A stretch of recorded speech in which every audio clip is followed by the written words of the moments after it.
In a whirlwind of mystery, Malaya flees with Meadow as Jack and Lilly vanish. Anywhere. So as we speak right now, the rumors of this, and this is coming from Daniel and one of Malaya's family members, that she is on the run with Meadow. And Daniel believes she has something to do with the disappearance in Jack and Lilly. So these things are heating up quickly. So you guys, right? There's always some breaking crazy news here on Dolly Vision. And this is where you're hearing it first. So definitely tell me what you think about this in the comment box. And all right, now if some of you guys were on that chat, I see some people. So I see people standing with Daniel. I see people in the chat over there standing with Daniel. Now, if I can find it, I'll show it to you. I'm going to show you quickly because I need to document this. I want to document everything I can about this case. So when we go back, we can look. So this is the article from RCMP that talks about the polygraphs, the blanket, and the boot print, and it's from RCMP. All right. So let's take a look at this real quick. And there's so many people that say they stand with Daniel, but what is it that you're standing with Daniel about? Because I feel like he's changed his story many times and he's throwing shade at Malaya. So what do you stand with him about? That she did something to the children, that she let the children escape, that she's on the run? I'm not even sure what Daniel is standing with or about, to be honest with you, other than the fact that he's standing for himself, that he's not guilty. All right, so this one I'm going to talk about the blanket because I want to make sure you guys know from the source what they're saying about the blanket. All right, you seem to believe Darren. Daniel, some people think, but what do you know? That he doesn't know what the hell happened.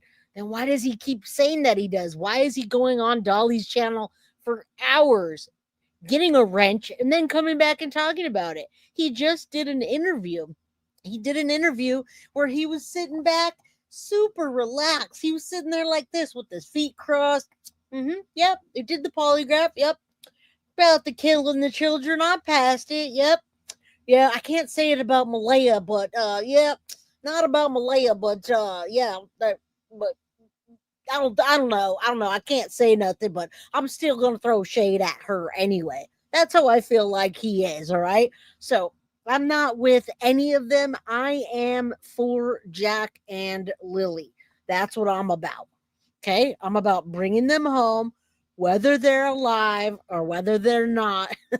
I knew I'd get a laugh at you if I did that like the good old boy talking about, I'm relaxed. I didn't do nothing. I took a polygraph test. We can point over there because I'm a good guy. I collect Pokemon. There you go.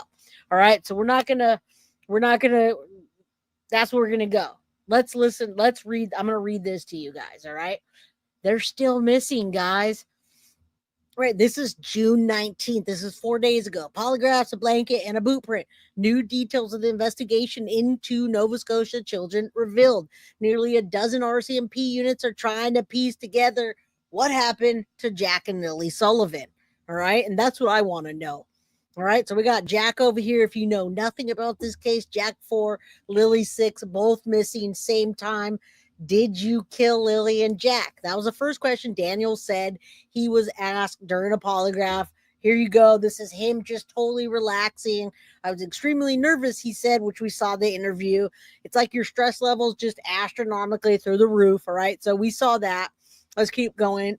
Martel offered to take a polygraph. They did it, breaking $150,000 for the information about the disappearance.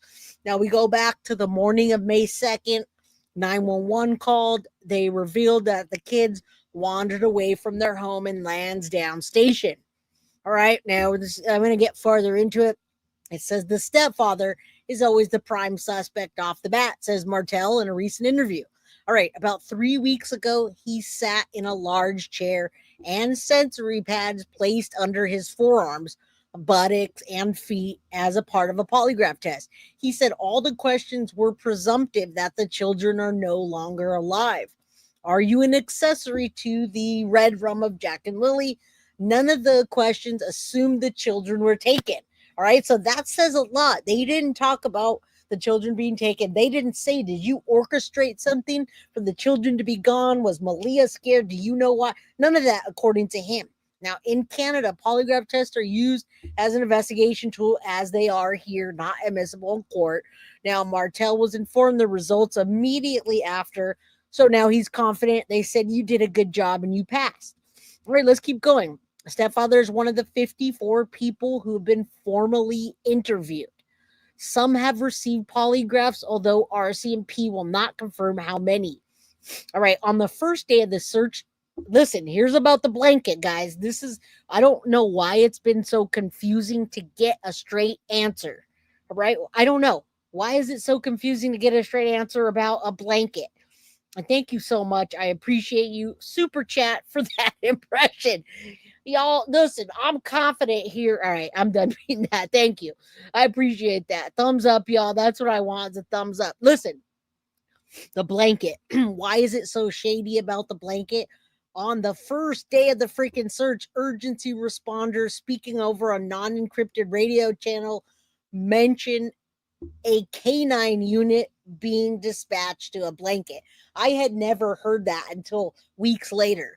Now, families brought us to the location. They were not far away. That there was a piece of a blanket which Malaya says she believes to belong to her daughter, Lilly, just off the road. An official said over the radio. Martel confirmed that it was a piece of Lily's blanket.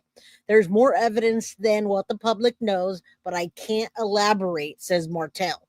All right. He said it was found on Land's End Down Road near location of the boot print.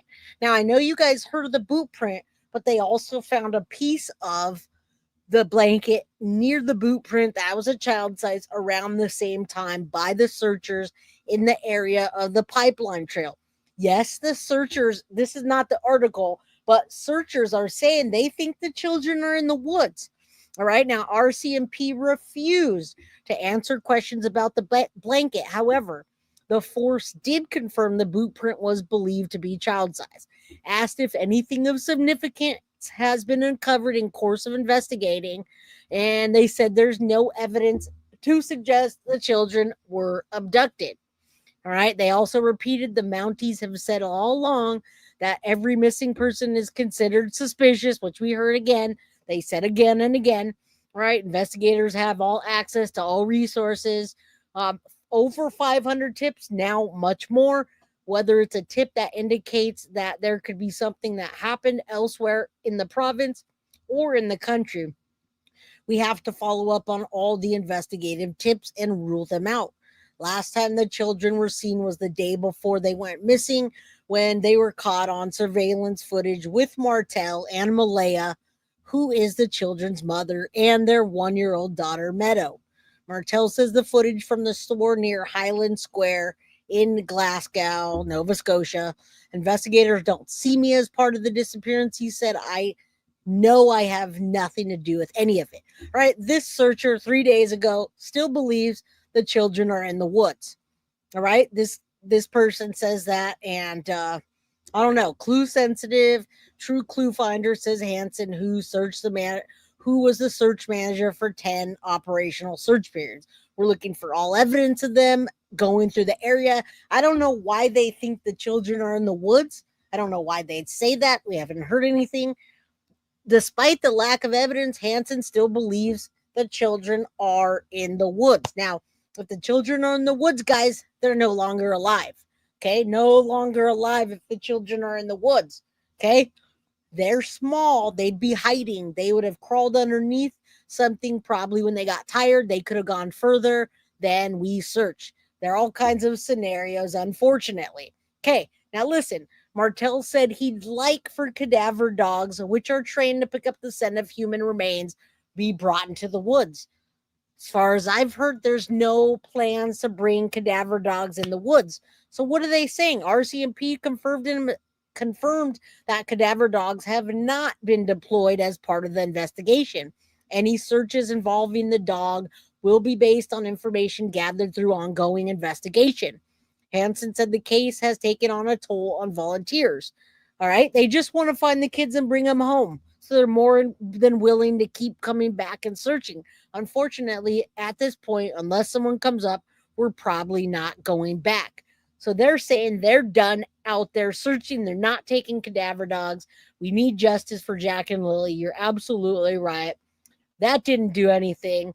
This is the episode. I'll see if I can quickly find this guy talking on this episode, but I'm not going to listen to the whole thing. The truth. His last text, He'll see her in prison was his last text. Yeah, before he left last night. His last text was him and Meadow would. Okay, do you see that? Daniel said he'll see her in prison just right off the jump. All right, does RCMP track adoption? I don't know anything about the tribes or any of that. I wish I did, you guys. I wish I knew more about that. I wish I had somebody more boots on the ground. Thank you so much, Mrs. Mint, for the $10 super chat. All right. So a lot of you guys messaged me last night and you said, Jay, Daniel was on Dolly. You need to check this out. So he's talking about that now and what Daniel's saying. I don't know at what point he hops on there. I'll play it for a minute while I'm looking, making sure we're at the right number so we can either gift memberships or show you what we're going to give away. See her in prison. He'll see her. Now it's scary because she has 2 missing kids and now she's basically on the run with the 3rd kid. And we don't want, of course, Meadow to vanish. And look. That's what I'm saying. Why? We just had this situation. Yeah, why? Where Claire Bell's mom kind of lost her marbles. Okay. All right, now let's get farther. I want to see if Daniel, when he calls in. All right. Line the whole conversation. And a ton of you guys share. When did he do call-ins, you guys? Because that's going to let you in on the chaos. Okay. That's going to let you in on the chaos. So let's treat everybody respectful here no matter what. You know what ain't respectful?